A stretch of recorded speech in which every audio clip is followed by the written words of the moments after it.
Good evening, YouTubers. Welcome to episode 96 of Shrigleytube TV. Thanks as always for the comments. Really enjoyed reading them. Got a bit of a mixed bag for you this week. Got all sorts going on. Got some interesting characters on, to say the least. And a little mini metro that my mate came down in that was absolutely pristine. It was a lovely little thing. So got a video on that, and done some dyno in, and we've messed about with my spare 1040, which I will be taking to Pembrey with me next week as a spare for the chaps, because we've got a few out racing. So yeah, it's all good. Hope you enjoy what you see, and I'll look forward to seeing you all next Sunday at 7. Have a great week. Bye for now. Good morning, YouTubers. It's Tuesday morning. Keen to get stuck into some work today. Having had yesterday off, being a bank holiday, went to the stock cars. So yeah, this is the crankshaft out of the sidecar outfit that we're building this week. I'm going to try and get it on the dyno and running with the lovely R23 cam. So that'll be something a bit different, exciting to dyno. So I'm looking forward to that. Though this crankshaft is not one of our new ones. It's an original, excuse me, EN9T crank, one of the better ones. I've had a polish of it. It's just about within tolerance. I'm quite tight on how I like them to be, so it's just about there, but it's such a nice crank. It's had a real easy life, so we're going to use this crank in this race engine. But because it's going in a new Talbot Sunbeam block, we can't use the scroll. We have to turn this off down to 3-inch. So I thought, it's a while since we've done any clocking up on the lathe. We'll do it together. I'll probably get it completely wrong and wish I'd never done it. But basically what we do is we have to turn this down to 3-inch, but it is imperative that it is thou true to this rear main journal, because if it isn't quite right, it'll get a shake on and it won't like it. So what we have to do is we put a clock gauge. Now these are thousandths of an inch, so that's basically saying it's about, it's about 100th out. It's 2.5 mil out of plonk at the moment. I've just literally just chucked it in, just roughly, you know. Now, as you can see, just for the basics of people that don't actually know how it works, this chuck has got 4 independent jaws. We have also got another chuck here, which is called the free jaw chuck, where all the jaws move independent, you know, on a scroll. They all move at the same time in time, so you don't need to clock up on a free jaw. But on a 4 jaw, we move each jaw in to centralize the item that we want to, you know, the piece that we want to turn. So what we'll do is, if you look, you can see, let's say, let's get our high point. Our high point is here. So at this point now, this needs to go 2.5 mil that way. So what we'll do is undo this jaw and send this jaw down. What I'll do is I'll put the camera on a stand and we'll do a bit of it together.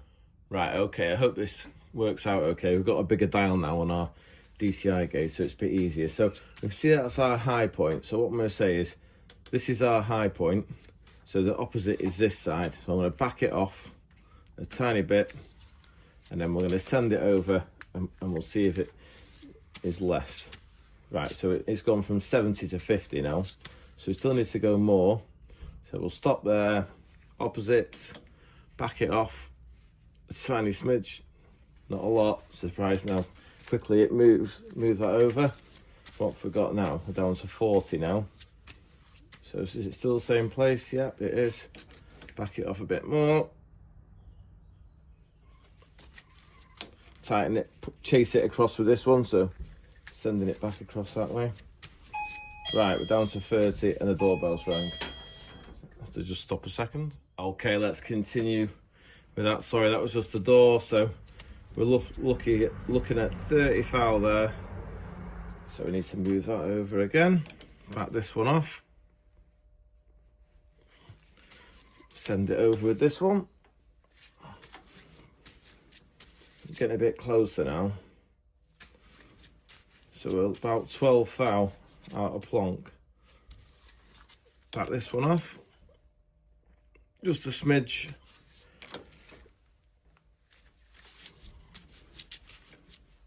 It's about 8 now, is it?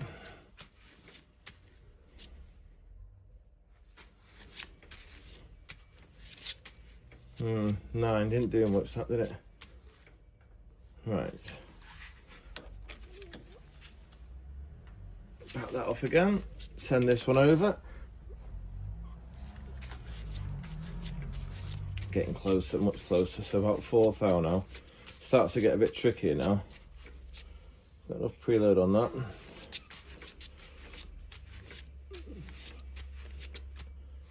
Right, what I'm going to do, I'm just going to back him a tiniest smidge. Oh, that one's backed right off already, that's interesting. Right.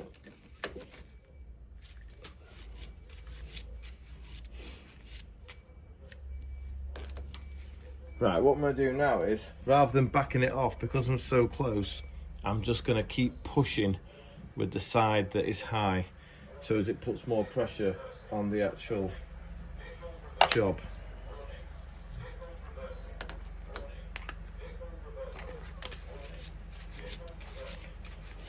So we've got it within a thou there.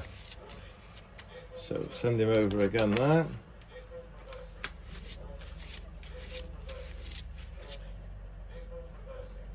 Got a vehicle reversing if you haven't heard.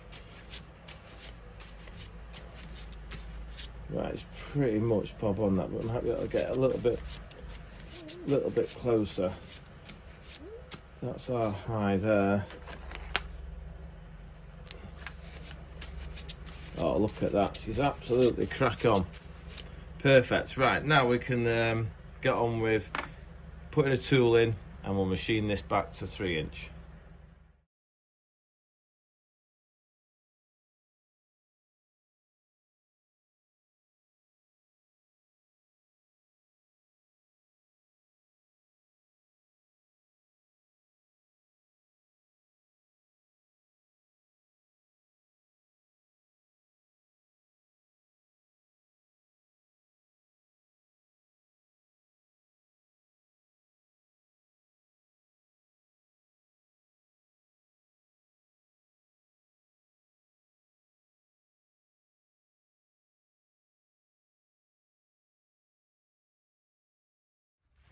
Right, okay, you just seen on the time lapse, now turn this down to 3 inches. So what we're going to do next is we're going to take the crankshaft out, put the 3-jaw chuck in, and we're going to, that'll bring this boss obviously to this end when we turn the crankshaft around, and then we can use a file to deburr each end of it so the seal can slip over nicely, and then we're going to repolish the whole crankshaft in the direction of rotation. That's very important. And yeah, then we can get it cleaned and ready to put in the engine. Okay chaps, that's the crankshaft polished. So the rear diameter is nice and smooth now. The seal will love running on that.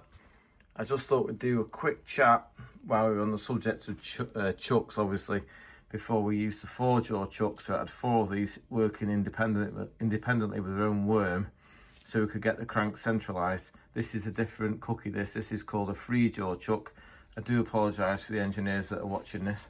But as it has like a giant worm inside here, and it's got little grooves on the back. Right, I'll show you that. Here's another jaw. So this is the front of the jaw that you can see here. And on the back, these grooves sit in a giant worm. So as I unwind this, you'll see all 3 jaws move at the same time. You see it? So that self-centralises, but we couldn't just put the end of the crank in there because it may have only been to within a thou or two, and like I say, it's critical that it's absolutely crack on to the rear main. Anyway, enough of that. Okay, YouTubers, it's Wednesday. I'm steady away on the what we call this, the Greg engine that's apparently going to the Isle of Man TT next week. But we've got a visitor. This is Paul. Welcome to the channel, Paul. Thanks for agreeing to talk to us. Now, Paul's bought a very special car which I would have liked to buy, but unfortunately, it's a little bit out of my price range. What have you bought, Paul? I bought the ex-Brian Cutting Stiletto Imp, which Paul Napton ran. Yeah. And prior to that, it was owned by Rob Knox. Wow, I love that car. It is one of the prettiest silhouettes ever. It's a monster, I love it. There's a video on YouTube of it going round, where is it? The Fast Circuit, Thruxton. Yeah. It's a cracking video. Yeah, I've not seen that one. I'll send you a link. I've seen it at Donington, and I've seen it at, where else was it running? There was another track, I can't remember. This is on Grandstand back in the day, like 1985. Oh, right, okay. Oh, it's a cracking video. Oh, is there the 6R4 Metros on there as well? No, there was like a BD powered Mini and a Mark II Escort. Yeah, I've seen it on track with a 6R4 in the background. I thought, wow. Wow. Awesome. Wow. Yeah. Yeah. Oh, well, anyway, sorry. So, Paul's just popped in. He's just going to show you this. This is the raw power of his Hillman engine. This is the output shaft. And it's had a bit of a twist on and broken. Now, luckily, I had a spare one. So we've, from my non-in-use race imp. So Paul's going to put that in. And when's your next outing, Paul? we're hoping to be out at Cadwell the end of May. Right. But I'm not sure if there's any damage on the other side yet. Yeah, So, inspect it all. One job at a time, let's get it sorted. And... So Paul, I'm gonna have to, I always ask the questions to people interview. Why a Hillman imp? How did it all start? Well, the first car I had was an Hillman imp. No road way. going, obviously. I've never heard someone say that before. It was how it was, you know. The cars, some of the cars of the age. Obviously, I'm old now. I'm 58. So, Not old. So, getting on. So how old were you when you got the imp? I was 13 when I had the imp. I was still at school, and I did it. Obviously, did it up before leaving school, and then obviously I had my first car then. Yeah. And but then obviously the race cars come along, and I've raced before in the past. I used to do monoposto single seaters. All right. So, but then I've decided to give up racing because I had kids, and then obviously the kids are grown up. So, it's a common illness. Yeah, it's time to get back into the seat before. Yeah, I hope I'm back in the seat before 58. To be honest, the clock's ticking, and I thought, it's time to go and have a bit of a midlife. Do you think you slowed down from when you was a younger man? No. Oh, that's reassuring to hear, because I'm hoping I can still. I think I've got to get back into it, which I am doing. Obviously, I had the first race in the car last weekend, but sadly it let me down. I know, you was winning the class as well, were you? Yeah, I was leading. I believe I was leading the class. Yeah, and then it just. Oh, I can't believe it. 3 corners from the end. Yeah. Oh, mate. Welcome to Hillman Racing. Yeah. We'll see. Hey, I was going to ask you, Paul, did you have on your mobile phone some pictures of your car? I'll have a look for it. You can ask me now while we're on video to follow. Oh, no, what I'll do is I'll move around here and we'll talk for a second about this engine. So we've done a bit of balancing with the rods there, all in at 529 a rod, which was nice. Got some new bolts, we've got some new bearings. All turns lovely.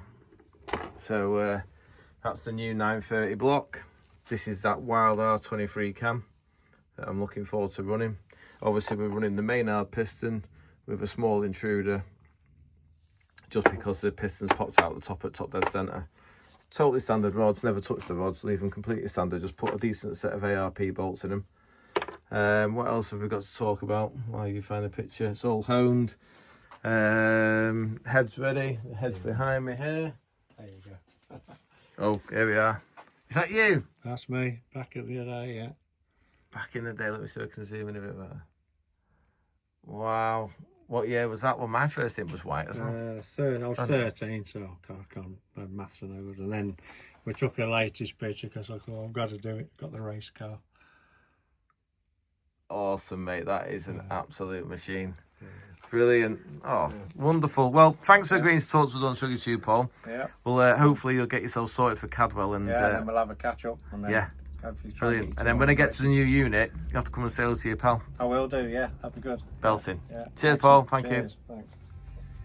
I can see there's something lingering round outside, resembling. Oh, look who it is. You're always there with your camera, you aren't you? You just don't stand by the door waiting for me. I get the heads up because I saw you on the camera coming over. Oh, I see, yeah. I can always hear one of these misfiring away, you know. that lumpy idle. Yeah. Looks like a clean one, that Bergerac. It's alright, to be fair. Well, the other two have already gone, the black one and the yellow one, both sold. Both sold? Yeah, the yellow one drove up to, where was he from? Stirling. Drove it back yesterday. Scotland? No problem, yeah. It's nice up there. 250 odd miles, not bad going. Good. This one looks... one's gone as well, so yeah, this is the new edition. Have you done anything to this? It looks like it's been Bergerac. It's got clean wheels and stuff. No, I've just driven it back. From purchase. Got the train up to Preston this morning. Got the train up to Preston? Yeah. Mate. It's a clean thing though, it's a clean thing. You know what, it's a time of year though, Bergerac. Yeah. This time of year, everything starts happening. Everyone's doing swap arounds, aren't they? But yeah, it's got the later dashboard on it. It's quite a nice user for someone there, you know. Guess what? Ask me what I'm up to. What are you up to? Have you broken Percy? No, I've not. I just realised on the way to work that I'd done nearly 15,000 miles and not changed the oil, so I'm on the floor changing the oil. Just thought I'd better drop it out, so just on with that. But yeah, been a good car, that very good car. The new front bumper. No, it's just running that. Right, well, we'll let you get on with it. Can we come and see any progress on the bottom? I've not touched the Stratos. Why not? Well, I've been busy, haven't I? No, you've been working. Bread and butter. Bread and butter. Need to crack on, really. But yeah, these things keep getting in the way. Well, it's work, mate. Don't knock it. It's brilliant. That. Well done. That looks smart. Yeah, we haven't got much to do, so that's to sell it, surely. No, it wants setting up properly and just going through good service. But yeah, it's a nice car. It's I'll show you under the bonnet. It's nice and clean. I know you love a B series, so you may as well have a look. You know what, mate? There's a lot to be said for a B series. It had a decent head on it. Worked well. Bottom ends are great. Clean and tidy, isn't it?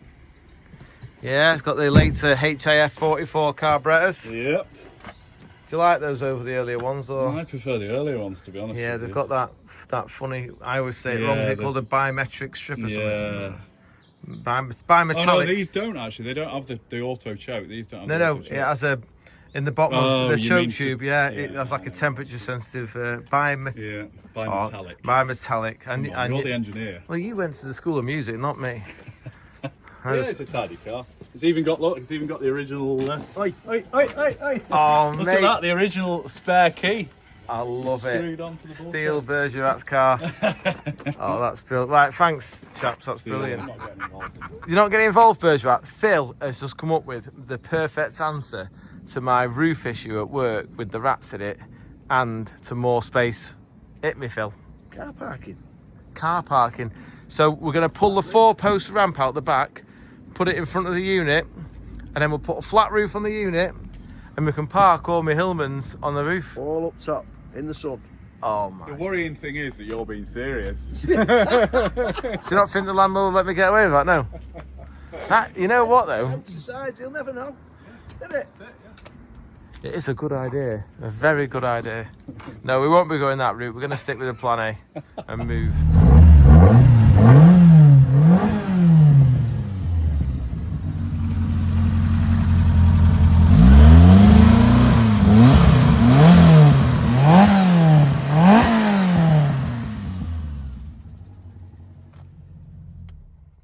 Gonna call that fixed. We've got Ed's car here. We'll collar him. He's just wandered off up the yard to buy some motorbikes. We've been twiddling some screws. Unfortunately, his slow running jet had blocked, so the engine was sounding like a popcorn machine when it turned up. But anyway, enough about that. I'm keen to introduce you guys to my mate Colin. How's it going, Colin? Hi, all right, thanks.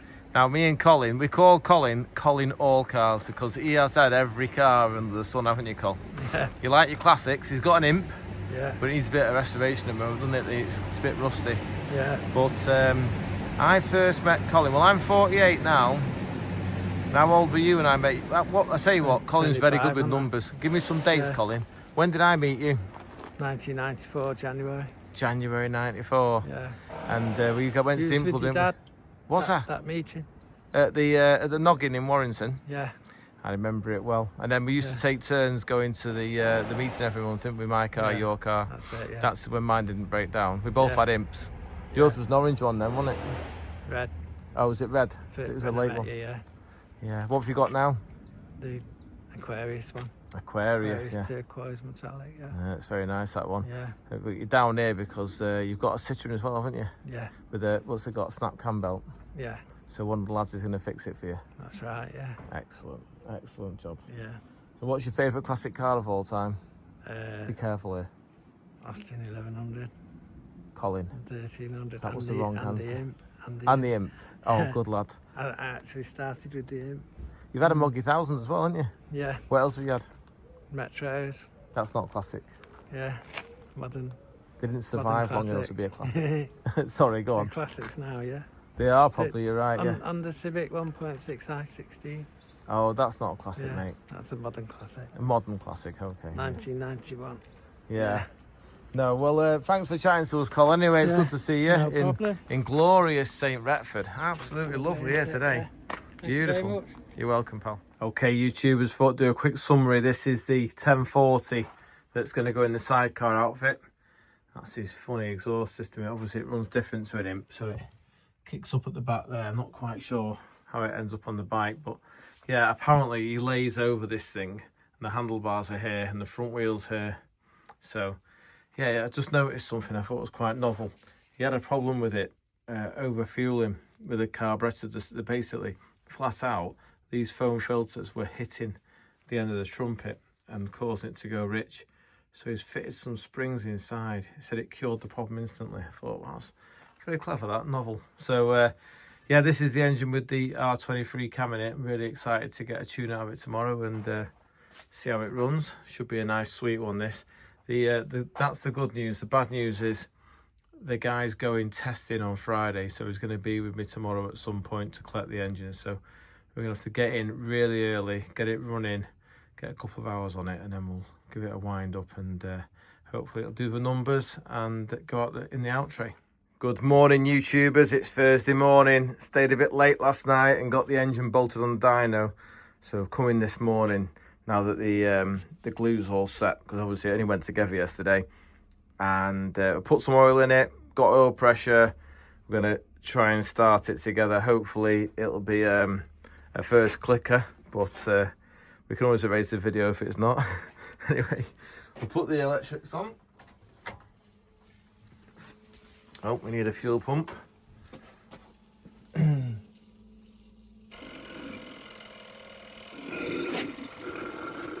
Let's just check for squirting. Oh, this is going to be hard one-handed. I'll just have a quick peek myself. That one's working. Cool. Just about make out. Right. I can check all that afterwards anyway. We're not on video camera. Right, let's see if it's showing any signs.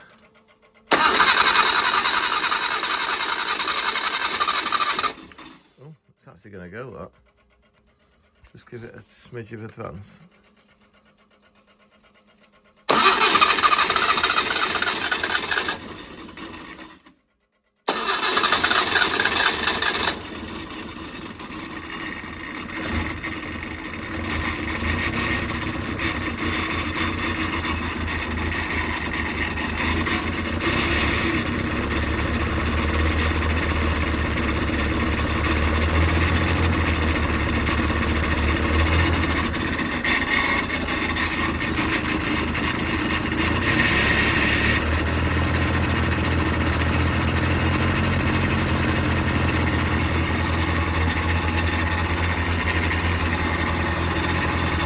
Right, we'll let him just warm up and then I'll rejoin you in a minute.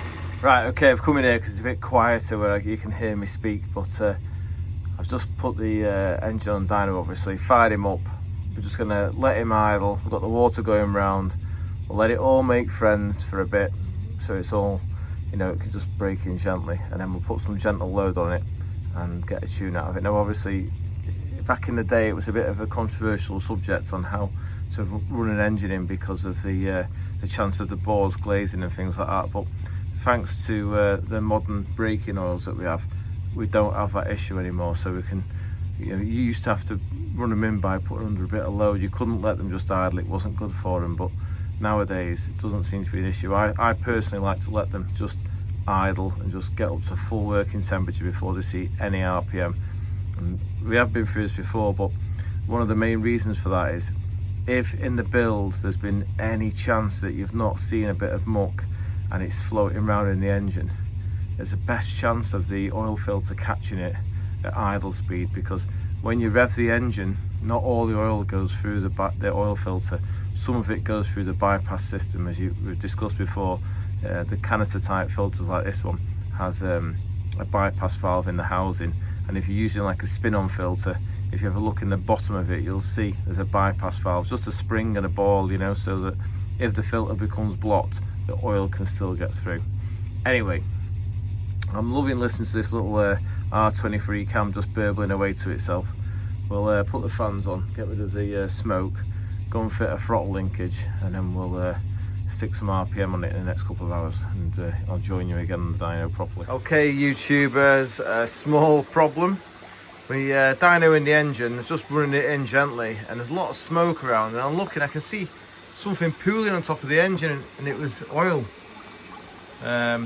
What's happened is, it's coming out the breather and blowing it all over the engine. And I thought to myself, what's different? Because this is what we use on all of the race cars. Basically, we have a breather off the cam box that breathes to a tank. It's anything it blows out of there settles in the tank, and then on the tank it has a return, and that goes back to the sump. So I thought, well, what's different? Because we never have this problem normally. And I remembered that on my engines we always have, because it's in a car, we have the dash 10 fitting here. So this fitting would be on here, where it doesn't see as much oil. But in the cam box, if you can imagine, all the engine oil, all the breathing of the engine, all the cylinder pressures that escape, trying to escape through here, and there's loads of oil in the cam box, so it's taking the oil with it up the pipe and all over the engine. Obviously it can't breathe out of this one because it's a return, it's below the level of oil in the engine, so it can't breathe out of there. So it wasn't pressurizing because nothing's come out of this, it was just purely breathing through there and bringing the oil up the pipe and blowing it all over the engine. Now this answers big questions to me for the problems that this guy's been having, because we're taking the oil from here, the breather from here, he will have been filling his catch tank, and he had it coming out of his catch tank everywhere, but it's just too much for it to cope with. Basically it couldn't settle and drain back down to the engine properly. So what we're going to do, I'm going to take this cam box off, and we're going to see if we can make like a deflector, so that when this dash 10 fitting is on the front of it, the gases can get past, but the oil that's been flicked off the camshaft hits like a deflector plate. Anyway, I've not designed it in my head yet. I've got to unscrew it, we'll get it on the bench and have a look at it together. Okay, YouTubers, I think I've got an answer for fixing the oil going straight up the tube. The more I think about it, last time I ran this engine, we had the breather coming off here, but because it's on a sidecar outfit, it caught the fairing or the handlebars or something, so he moved it to here. Now obviously the oil's gone straight through, but I've now put a deflector plate in, rough as toast, bit of steel. Couldn't find any UNC bolts and nuts, because obviously this casting was originally tapped UNC 5/16 UNC, so I've just run a UNF tap through it, which is a bit rough, but we're going to put a nut on this side anyway. Got some nice wasted nuts there, so put them on there, and there's no load on it, it's just literally just to sandwich it all together. So hopefully the gases will still be able to go around the top there, and the oil can drip out the bottom, but we won't get any of the big lumps of oil going up the pipe. But anyway, we're going to find out if it works or not, because it's on the dyno, so that's the best thing about the dyno, we can find out if it works. And also, while I've got the cam box off, we'll have a quick chat about the camshaft. Okay, YouTubers, while I've got it apart, I thought we'd have a quick 2-minute chat about this R23 camshaft without tying myself in complete knots. Now, we'll keep it pretty simple, but on this side here, this is one of Bob's reprofile cams that we use in all the race cars. So it's 400 thou lift, and you can see it's quite a short duration cam profile.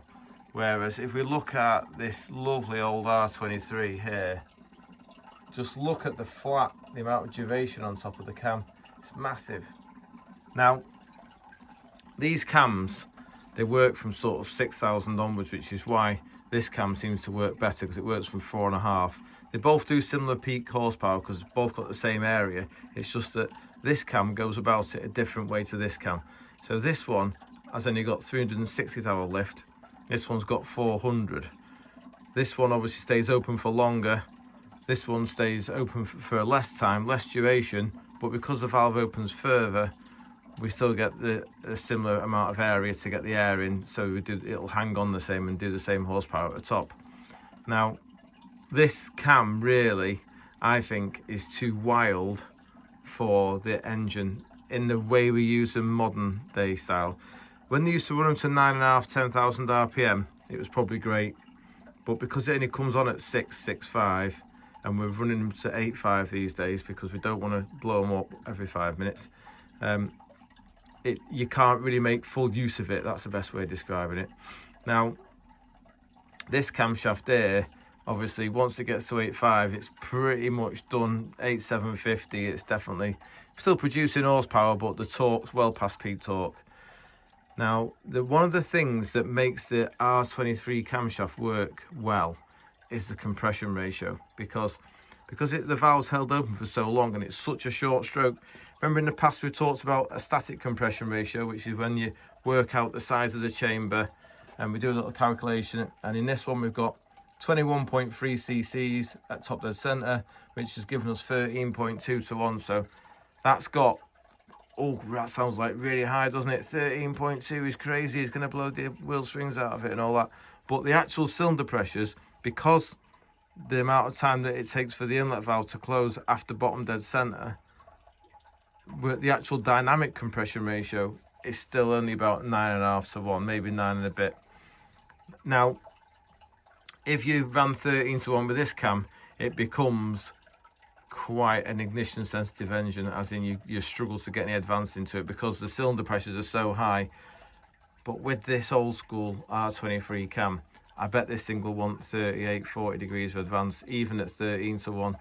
It's just the way it is, because obviously the dynamic is a lot lower with the R23 than it is with the modern style cam, because it's snappier. It's all to do with, well, part of it, I can't explain it very well because I don't fully understand it, but the way it's been explained to me is this type of cam, because it's such short duration, and the valve's open for a short amount of time but goes further, it keeps the airspeed up in the port, which gives you your torque. With this cam, because the valve's held open for so long, we really struggle to get any airspeed, which results basically in no torque until it comes on cam. And then when it comes on at like 6,000, it starts to work, and it works really well then, because obviously it's got lots of air available to it. So yeah, quite a sort of controversial subject. Everyone's got different ideas about how to do it, and a lot of people, the old school, you'll hear them say sort of, you know, the older cams with a high compression engine work just as well as the modern equivalent, which is a fair point to a point. I've got to be honest, one thing I will say is an R23 cam, because the inlet valve's held open for so long, they have a certain tone to them. When one comes past you on track, they absolutely growl. They sound awesome. Whereas the modern style profiles don't sound quite as nice. They're just a bit more zippy, I don't know. But also the same applies for the old school like Ford BDA and BDG and stuff like that. The old school low lift big duration cams sound a lot better when they're on the boil light, when they're on song, than the modern stuff, which is just a bit too, not clinical, but yeah, it's all nice and clean. I mean, these are great for helping people on the track, because if you fluff a corner and scrub your speed off in an imp and you drop below 5,000 RPM, you're just going to put your foot down to a pocket full of misfires and go nowhere. Whereas as long as you're above 4,500 revs, you give it wide open throttle, you're off again with this cam. So lap times, it's definitely better to have a modern profile, but all out power, I think this bad boy's the one. Anyway, I'll stop waffling now before I really tie myself in knots.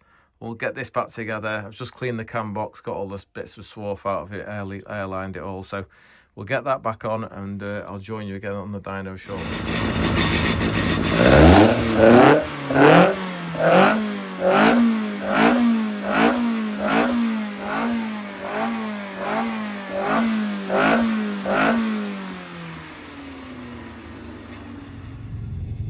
Okay, YouTubers, we're on the dyno now with the 1040 old school engine with the R23 cam, and yeah, it's been a pleasure. I'm trying to be kind to it. I've got to remember it hasn't run for that long, so we're just being gentle, and we'll ask Greg to continue running it in at the circuit when he gets there tomorrow. Anyway, the breather seems like it's fixed, no oil coming out of it at all, so that little deflector plate worked a treat, really happy with that. I've gone up on the fueling, just made it really groggy off cam, so we've gone back to his original settings. The distributor surprisingly didn't want as much advance as I want. Maybe it is a bit more volatile. I think the thing to remember is back in the day we had leaded 5-star fuel, and now we're on this Tesco Momentum, you know, and it's a bit more volatile, so it's quite happy with just over 30 degrees of advance, and doesn't really, I've given it more, didn't give it any more power, so it can have less if you don't mind, you know. I'd always prefer to run less rather than more, especially if we're not getting any gains. So yeah, it's been really nice. It's such a friendly, sweet engine to run.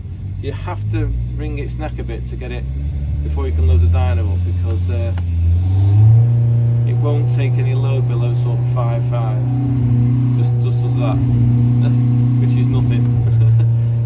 So it's just airspeed in the port. It hasn't got any.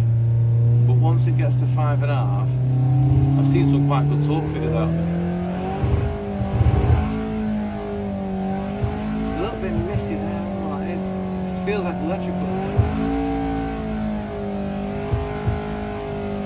Might change the leads on it. So at 6.5 it's holding 84. Nice steady 84 as well. I'm not happy about his heat wrap on the exhaust. I'm going to ask him to remove it, but he's on his way here. Last time I removed some without someone's permission, he got a bit grumpy with me, so it's no good. It just makes the exhaust pipe overheat and then crystallise, so it needs taking off. I'm not a fan of heat wrap one little bit, especially on a combined manifold like an imp, because the heat travels back down the manifold into the inlet side of the trumpets. It's obviously not good. Right, let's see if we can grab it, find out where it actually starts working from.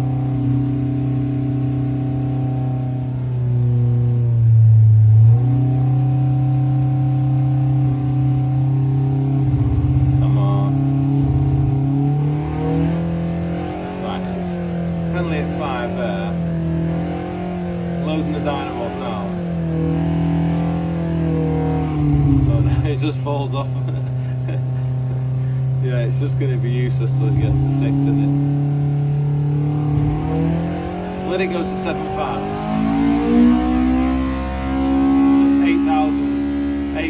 8.5, it's still holding 73 foot-pound there. I better not wind it up too much, it's a bit brand new. But yeah, I think we're just about there. I'm going to check the float levels because I've seen a carb dripping, and we'll run it again with Greg when he gets it. Okay, YouTubers, I thought we'd have a look at taking the turbocharger apart, just something a bit different. Obviously, as you probably remember from last week, we got the Audi back together. It had a problem with the ECU where the injector was squirting constantly, which we will talk about later when we go out to the car. But I'm just waiting for a customer to turn up, and I thought, I'll have a cheeky 5 minutes on this, because I've seen a seal kit, so we could refurb this ourselves. But it's quite interesting the way it works. So this is the exhaust side of the turbocharger. The gases from the engine come around here into this snail, and they spin this side of, this is called the exhaust housing, and this shaft transmits the power across to the compressor side, and then this obviously goes in here like that. So when you look in your turbocharger, you see that. So the air is forced in from atmospheric pressure. And no, sorry, the air goes in there, and obviously that spinning centrifugal blows the air out there into your engine, gives you loads of horsepower.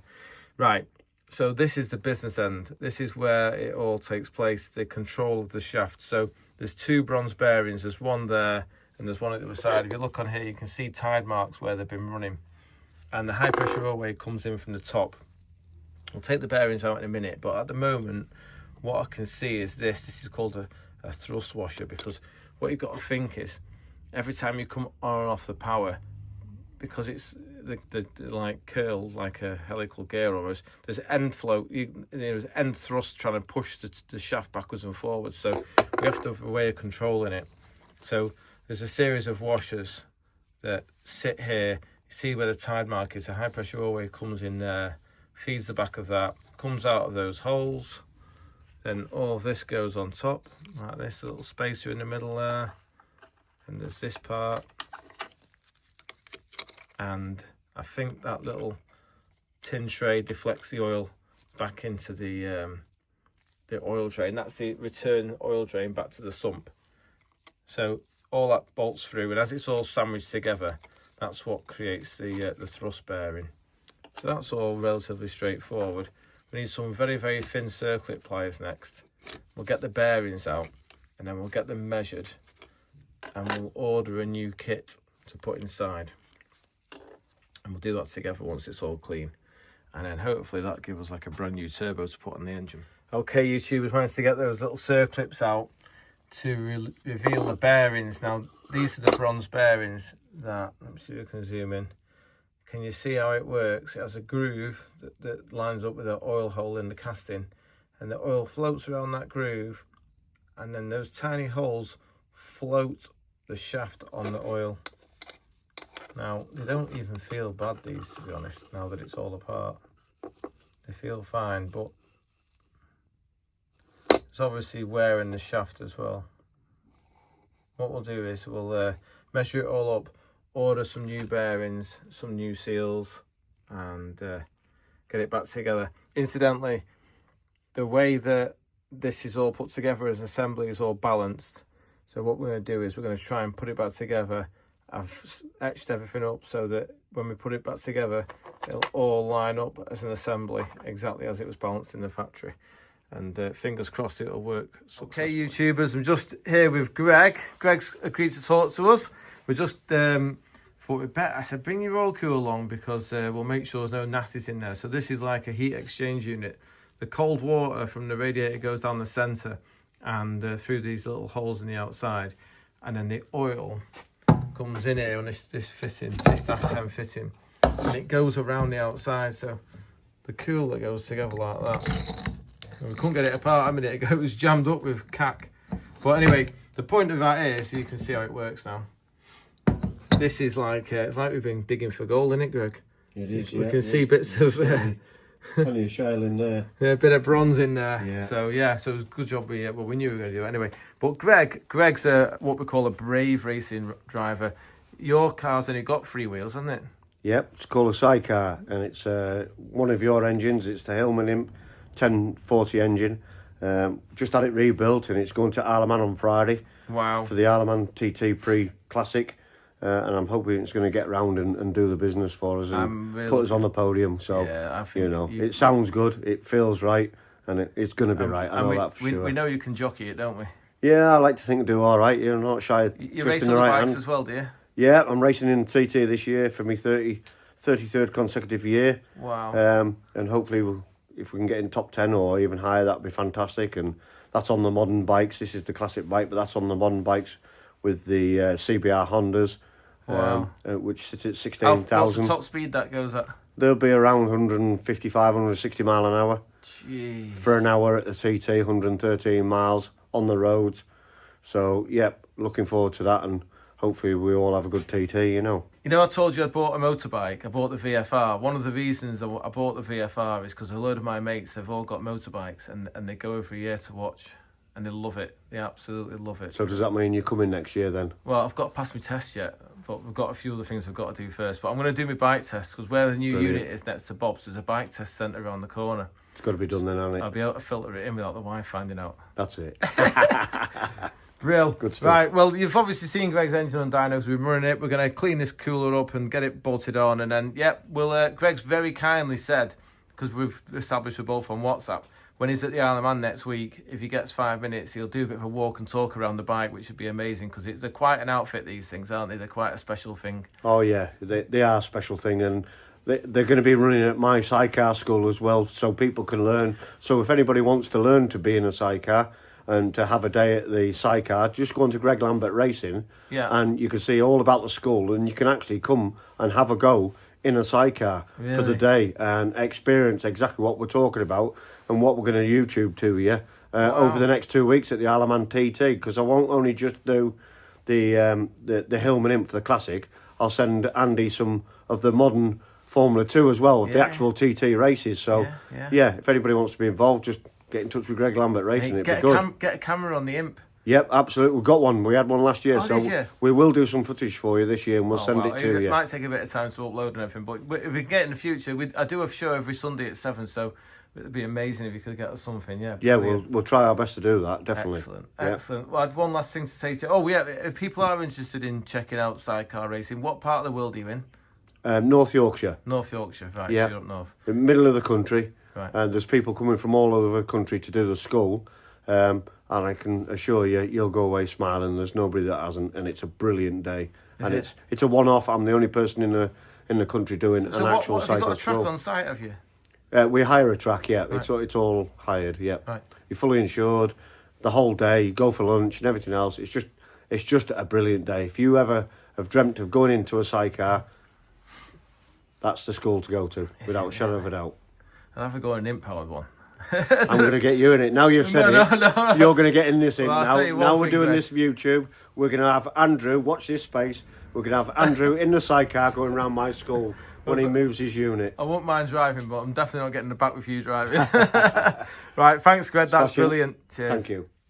Good morning, YouTubers. It's Friday morning, and we're keen to get stuck into the next job, which is going to be Daniel's engine, and we're going to try and do another 9:30 as well to get in the out train, more than likely a chap called Julian. Now, I thought before we do get stuck into work, while this was on the bench, I'd have a cheeky half hour putting it back together, because last night I took the numbers off this yesterday to order a part kit, a refurb kit for it that comprises of 2 bearings and a thrust plate, etc.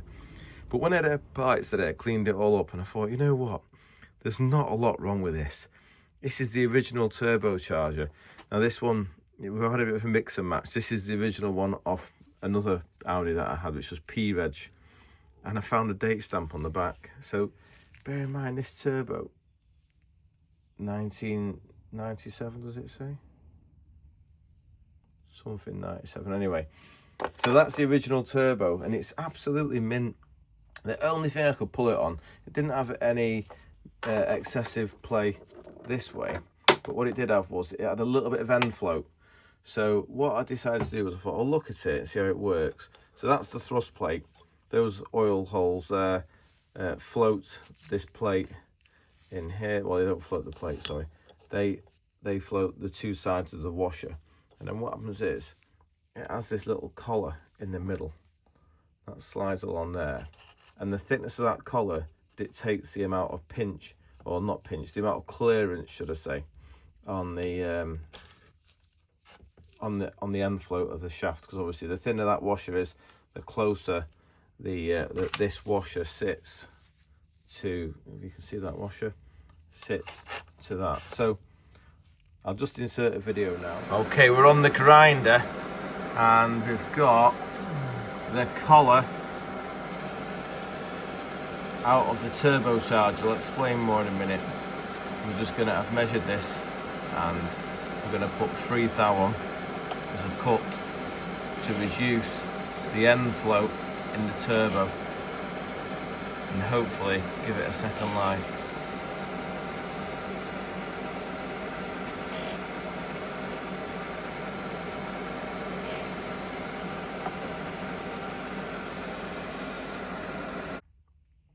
Right, so in the video you just seen what I'd done was I basically put the collar on the surface grinder and I've took 3 thou off it. I reckon it had about between, I don't know, maybe 6 and 7 thou end float, and I brought it down to 3, which I think is ample. So what we'll do is we'll nip it all up now and we'll measure the end float and see if we've fixed it. Okay, YouTube, it's just a point of interest. I'm putting this back together. We've obviously got the collar in now, which is 3 thou shorter. So when we put this thrust plate in, it will be a lot closer with the 2 washers pinched together so that we'll have less end float. Now, that goes that way around. And we can see here that there is like a shadow of where the oil comes out of this hole and it enters this gallery and sits in it. And I was thinking, how does the oil make it to these holes to float it? I'm just trying to zoom in with the camera.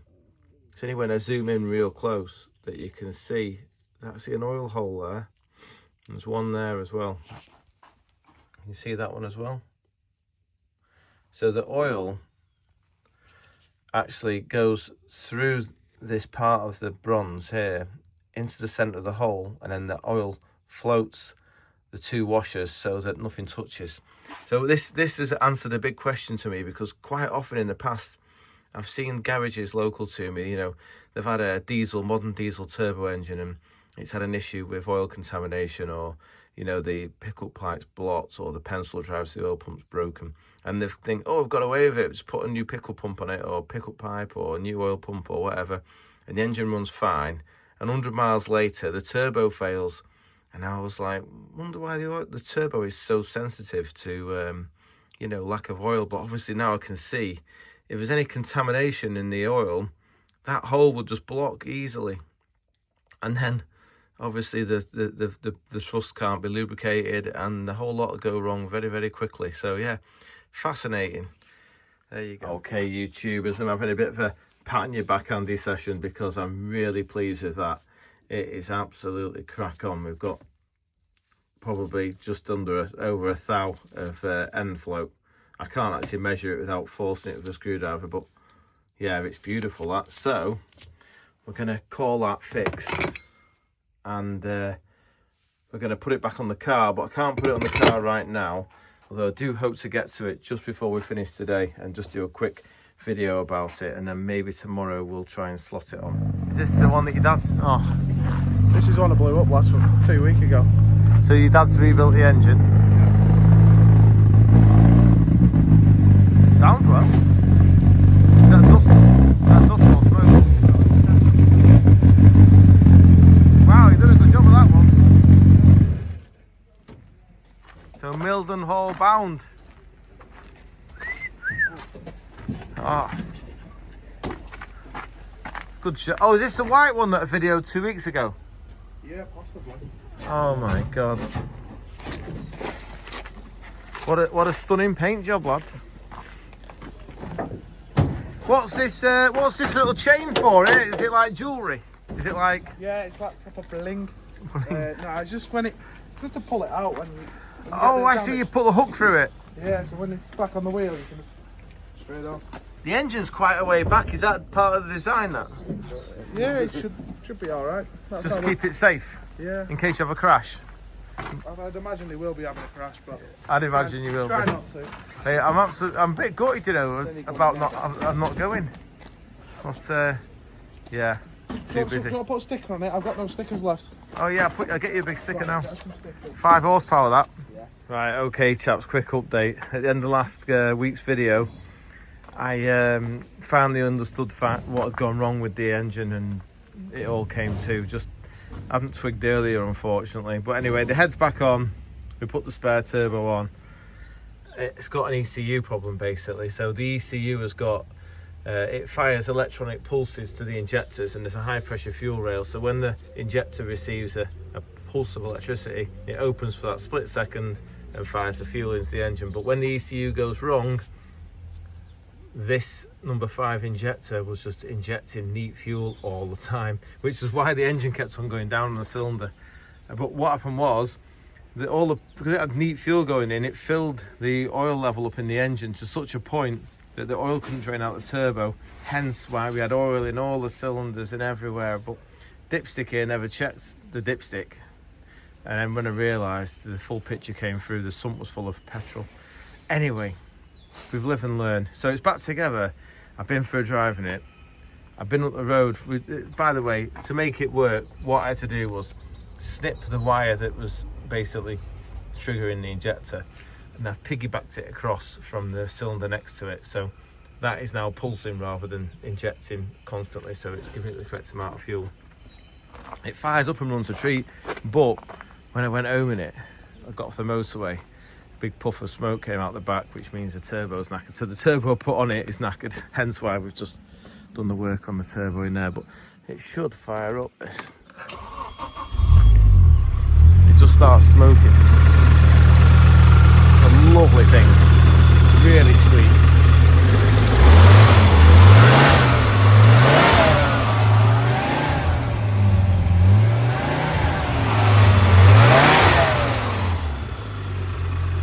On all 5.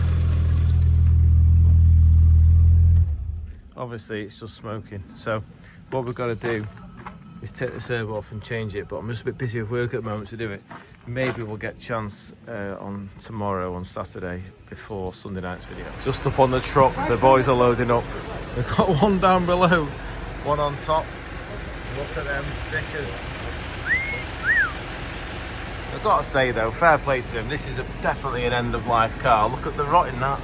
I bet it'll fold badly. Look at the suspension. It's still on a steering box, this. Yeah. How's it sit? Have you been up the yard in it? Not really. There's no brakes on it or anything. No brakes? Oh, mate. It's quite a lot of fork. Is this to stop your knees from hitting the steering column? Yeah, to stop banging. So don't bang me in. You want to see my burnt tip? I'm dead excited about it. You burnt what? My burnt tip. What's that? Burnt my tip. Space last night. What's that? Oh, mate. That's got to be 10 horsepower, that It has. sounds awful. Does it? Yeah. Oh, it's definitely end of life, that, mate. No one can knock you for saying it's a classic. I mean, it is a classic, but it's definitely not repairable. You wouldn't have welded that up in a million years, apart from for banger racing. Some rig you've got here, mate. Look at that. I'm actually getting a bit... I don't really do banger racing. I love watching the stock cars, but I'm actually beginning to think I should have reorganised myself to go to Mildenhall this weekend to watch these things.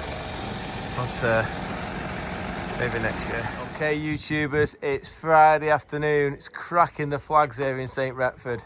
And I was really glad of a knock at the door because it's my mate Nick come to see me. But more importantly, Nick came in the recovery truck ages ago. What little beauty as he rocked up in here. This is what year is it? 87. 87 Metro. Oh, mate, it's bringing such happy memories back. Them little eyes. Look how clean she is. This one's got the correct A-Series engine, hasn't it? It has indeed. Mate, I was checking the mileage. how many miles has it done? 6,000 miles? Yeah. What, genuine? Yeah. Oh my God, it's immaculate. Is that like a tape deck there? Yeah, so it's got an aftermarket tape deck on it. Never had a radio or a clock from the original. The original owner put that in. You're joking. No. And has it not been welded or painted or nothing? No, I fully resprayed it. Oh, have you? Yeah.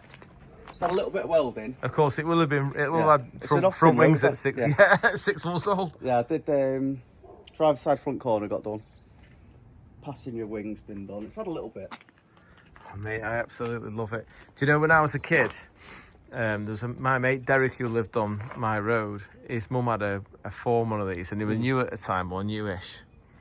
I was like, this is primary school. I want to say what a nerd I am now. And his mum used to, if it was raining and I was walking to school, they'd stop and pick me up. Yeah. And he'd jump in the back and I'd get in the front. And you know what used to go through my mind? Go on. I used to think, put the choke in. It doesn't Oh, need right, all yeah. this choke. It had a choke lever in the middle Yeah, like a this Mini. has. That's it. Yeah, yeah. I was like, I went to tell her, but, you know, a bit shy at that age. Didn't want to say to her, look, you're going to black your plugs up, You're love. not doing it properly. You're not doing it properly. Mate, pop the bonnet, please. It's on the original TD wheels as well. TD, what does that mean? Metric. Metric wheels. 315 mil. 350. Where do you get tyres from? Do you know what? I did one time when I was just getting it ready to be rebuilt. I drove to South Wales to pick up a set. Really? And yeah, I was got there to pick up these tyres. Set off at 5 o'clock in the morning. Got there for 9. They were the wrong tyres. Oh, mate, we can't say swear words on Shrigleytube, sorry. Yeah. I'll have to I dub got that bit home out. for 11. Got home for 11? Yeah. Oh, never mind, mate. Oh, look at it. Lovely and simple. Look at that. If someone knocked on your garage and said, can you put a water pump in Metro, you'd look at the job and think, yeah, no problem, I'd be happy to do that.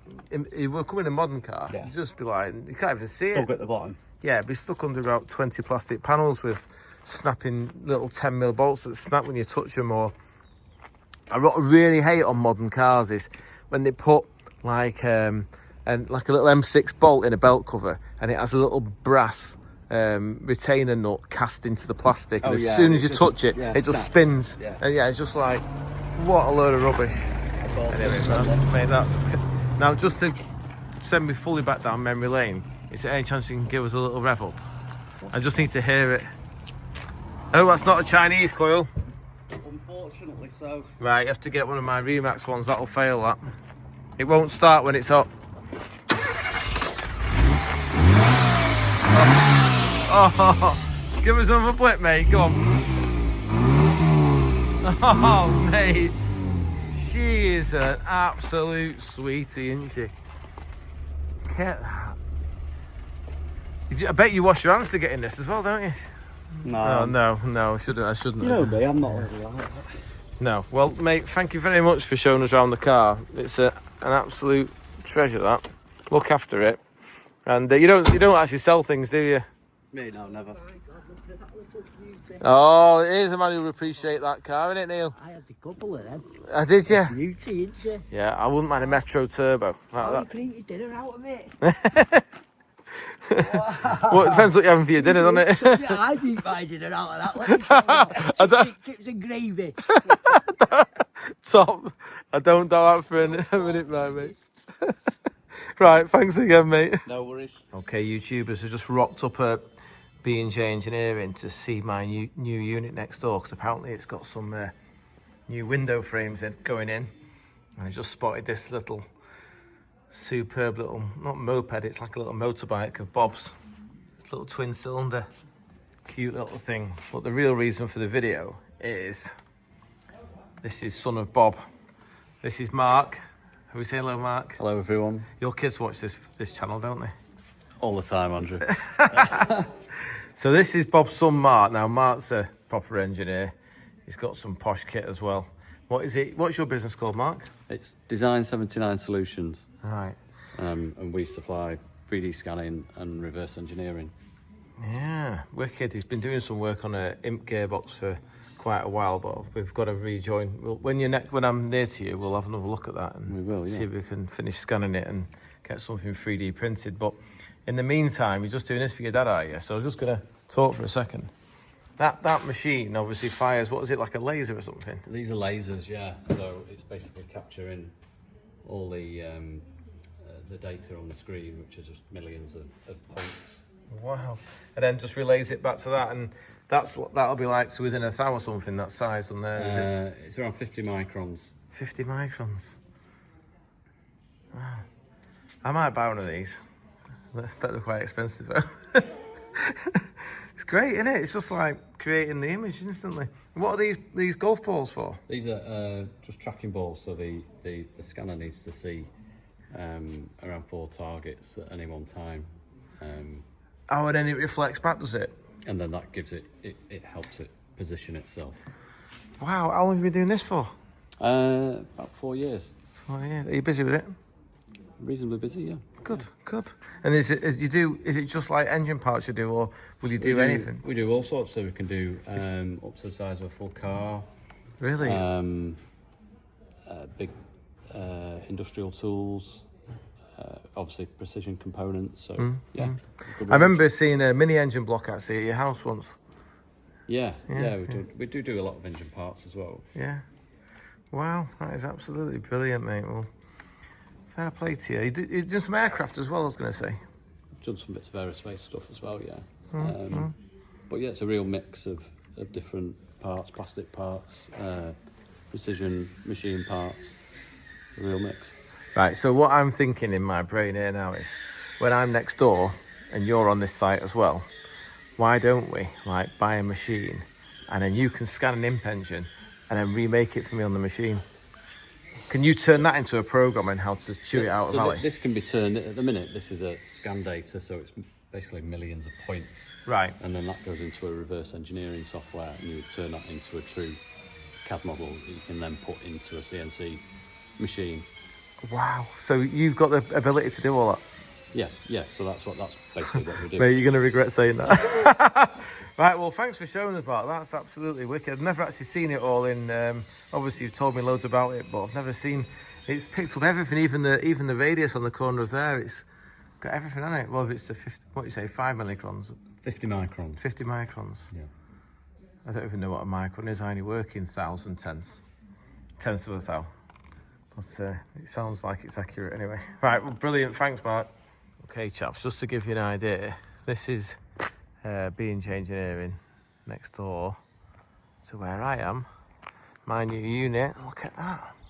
He's done a cracking job. New door on it, brand new roof on it, and it's going to be lovely and bright in there. It looks like they put tinted windows in. Never mind. Still looks quite busy inside. Yeah, still quite a bit of stuff, but they're clearing it, so we are going to be in soon. And one of the subscribers had messaged to say, are you going to be doing the move on YouTube? And of course, because I just tend to put on whatever's gone on in the week, it'll definitely become part of YouTube. So whatever happens in that week when we're moving will be on Sunday night, just in case you were interested in seeing what was going to happen.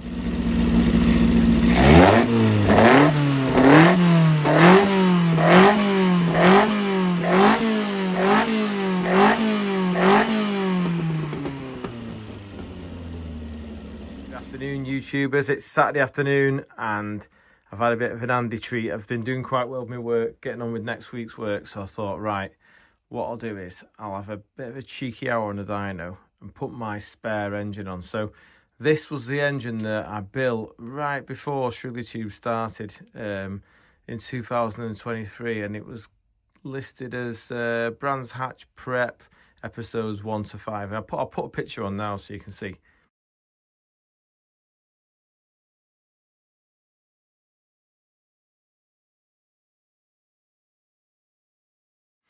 Anyway, that's the episodes where we built this engine. It was the first one I'd done with the better inlet tract, and obviously I'd run it with the 1150 spec cam, which we've now got to work on the smaller spring and the smaller valve. But this was the first one I'd done in a 1040, not in a 998, so, or 1150, sorry. So it was a good engine, done me proud really. I'd given it some real stick because this was the engine that we had the water leak on at Brands Hatch. And then more recently, in episode 73, I went to Alton Park and did a test. I drove a few other people's cars. I videoed it all. It was all on YouTube. Now, when I was at the test, the engine wouldn't run properly. It'd do like half a lap and then start missing like mad. And I thought to myself, well, maybe it's done a Welsh ring, because it wasn't really spitting any water out. But I was thinking perhaps when I got it hot at Brands Hatch earlier in the year, or the year before, perhaps it had done some damage. But the engine was its basics, its functions were all correct. It had compression, it wasn't pushing water out, you know. And I was thinking, what could actually be going on here? Anyway, we did the offset engine and that went in the car. So that was that. And we did the test at Alton the other day, that was all good. But when I got the engine on the floor, I spotted this. So this is the air filter, and it goes on there like that. And what's happened is, it's been rubbing against the chassis leg. That's the actual chassis leg there that's been touching. It's actually rubbed through. So it's hard against it. And I was beginning to think, I wonder if it was so close to the trumpet that it was upsetting. You get a lot of pulsing of the fuel as it goes backwards and forwards. It resonates backwards and forwards as it goes in the inlet. Obviously with the valve opening and shutting. So it can anything close to the trumpet can really upset the flow and make it go rich. And I thought, it's been niggling at me since I've seen that, and I thought, right, I was going to just take the engine apart and give it a good clean and, you know, just check it all over. But with us having Pembrey next weekend, and I'm hoping to go there, well, I will be going there and helping support the 8 imps that are racing. I thought probably be wise, as they're out 3 times plus a practice, might be wise to take a spare along, just on the off chance that someone has a whoopsie. So yeah, I'm gonna put this on I'll put this on the dyno, run it up, runs sweet as a nut. I'm gonna put the air filter on, load it up, we'll do it together and we'll see if it misfires. And if it does, what we'll do is we'll take the air filter off and see if it fixes it. Okay, YouTubers, we're on and running with the 1040. Not actually gone there with it yet. I'm just going to go there first time with you guys. Let's see if it misses.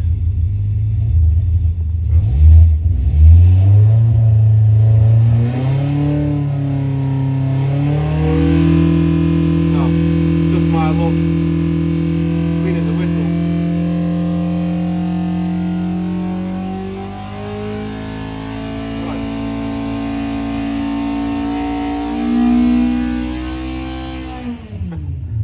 It's absolutely awesome. Typical, absolutely typical. Right, let's just pull the air filter off and see if it makes any difference.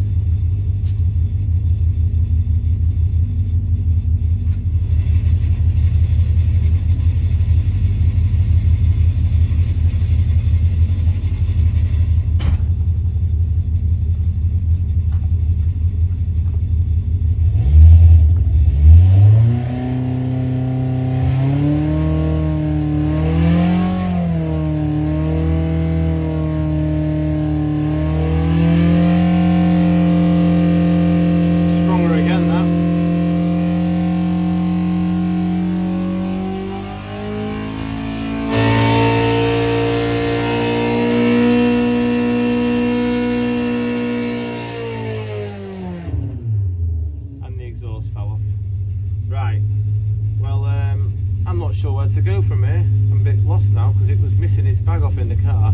I couldn't get it to pull past 7.5 for love nor money. There's obviously nothing wrong with it mechanically, perhaps it's got an electrical issue. I'll whiz a plug out and have a look.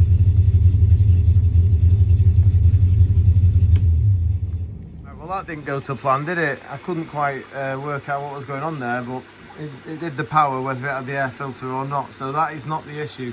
So potentially the issue's in the car.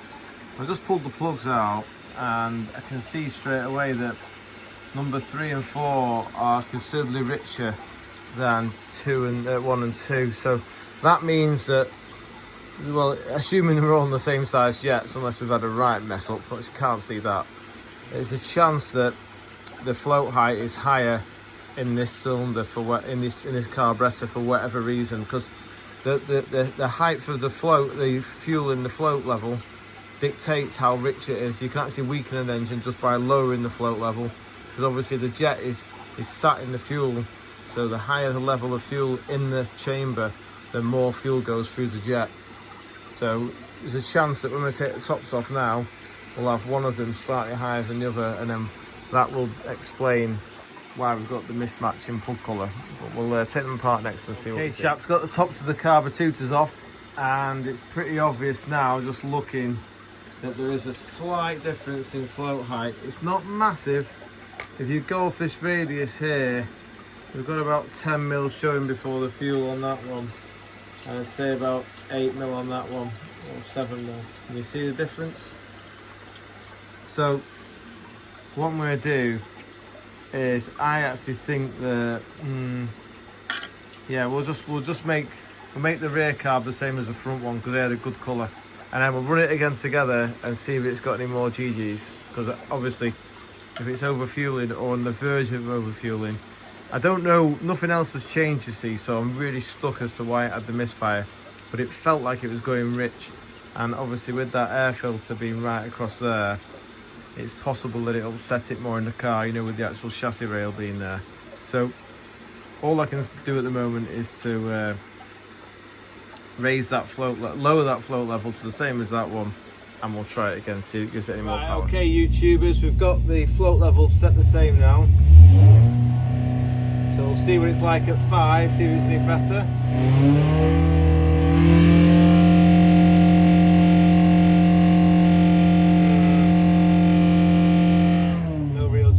Holding about 77 foot-pound.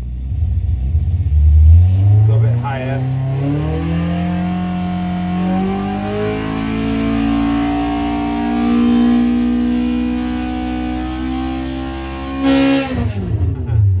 And the exhaust falls off again.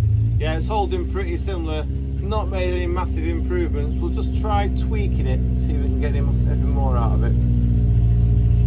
Okay, YouTubers, we've been messing about quite a bit with this. Got the float levels exactly the same, but got a problem with it. I keep pulling the plugs out and finding cylinders 1 and 2 are definitely leaner than cylinders 3 and 4, and I don't know what the reason for this is.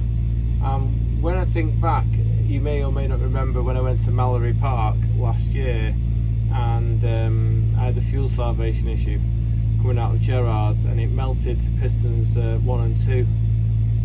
It gone lean basically and started to detonate. So I think we'll have to pull these carburetors apart, right apart, and try and understand what's going on, because there's something not quite right.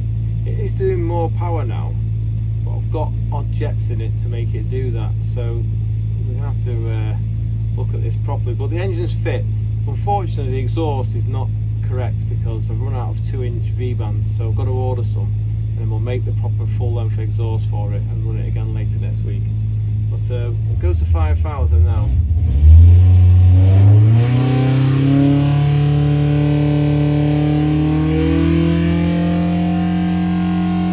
It's holding a good 78 and 555, 60 and a half, good 88 foot-pound now.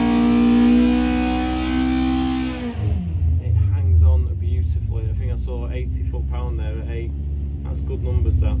Right, obviously it's a good air day, so we can knock 10 horsepower off whatever it's producing, but the engine's fit. We just got to get to the bottom of this carburation issue, so that's exciting, because there'll be a learn to be had there. Just to conclude our little dyno session, The plugs are looking pretty uniform. I'd say number one's a touch leaner, this being number one end. However, this carburettor has got 140 mains in, and this one has got 130 mains in. So it's not really a true, you know, I've just tuned the carbs to get the colour right, but that's not the way to do it. There's obviously something amiss. We'll start by pulling the chokes out and the tubes and have a right good look around and see what we see. But that's going to be next week. We've got to do some paint work now. We can't play all day. It's lovely out here, and I thought I'll just finish off Saturday by taking the turbocharger, the faulty one, off the Audi and fitting the new one, or the new Andy reconditioned one, we'll call it. So I'm really pleased to say, looking in here, it looks fairly sort of brown and oil free, whereas in the exhaust housing I can see oil. So it's just the seal on the exhaust side of the turbo that's leaking, which has caused it to be poorly, so, and caused it to smoke. So what I'm going to do is I'm going to change the turbo now dead quickly, and then hopefully we can get it back on again, and maybe I'll be driving it home tonight. YouTubers, we're going to call it a day. That's it for us. I've got the new turbo on, got the difficult pipes on, but we've got to do a lot more work to make it run. So I'm going to call it a day and say thank you very much for tuning in this week. Hope you've enjoyed what you've seen, and I look forward to seeing you next Sunday at 7. Have a great week. Bye for now.